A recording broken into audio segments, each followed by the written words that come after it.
Hello and welcome to Do It Yourself channel. Today I will show you where to find the option and how to enable keyboard toolbar for our Samsung Galaxy S24 Plus phone. Where to look for our keyboard options? Settings. Then in Settings we need to open a General Management Options menu. Next we need to go to Samsung Keyboard Settings, and now we are looking for keyboard toolbar.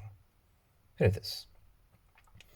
So it's a pretty simple switch, function off, function on. There are no other options or menus in here. By default, this option should be on, but if it's not, we can switch it on back here.